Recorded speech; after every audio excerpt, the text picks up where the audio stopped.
Salve rapaziada, Edu da Hornet na voz, tamo junto, tô na oficina Edu Motos aqui, ó.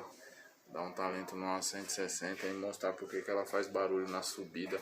Quando tá com marcha em alta, ela faz aquele barulho, tipo dos balanceiros, muita gente fala, né? Fica aquele barulho e quando muda de marcha, para. Vou mostrar onde é que causa esse barulho pra vocês aí, beleza? É só trocar o reparinho, colocar o reparo da 150, fica zero.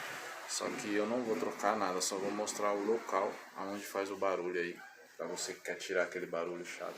Aí família, estamos aqui na oficina, a gente vai trocar a embreagem dela. A moto que tá com 90 mil, nunca trocou a embreagem, ó família.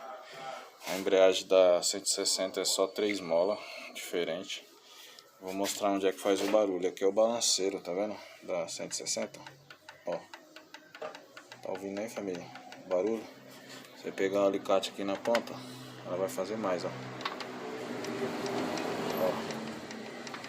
É uma folga que tem nas molas aqui, família. Do balanceiro. Então imagina isso aqui em velocidade. Ó.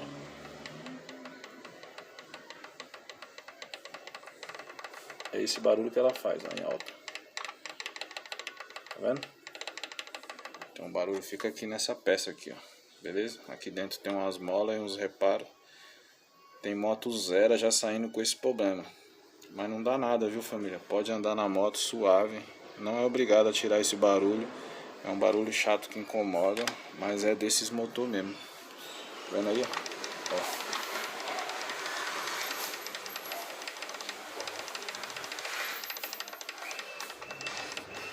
Então quando a sua moto estiver em marcha, em alta, tipo pedindo para reduzir, ela vai fazer esse barulho aí.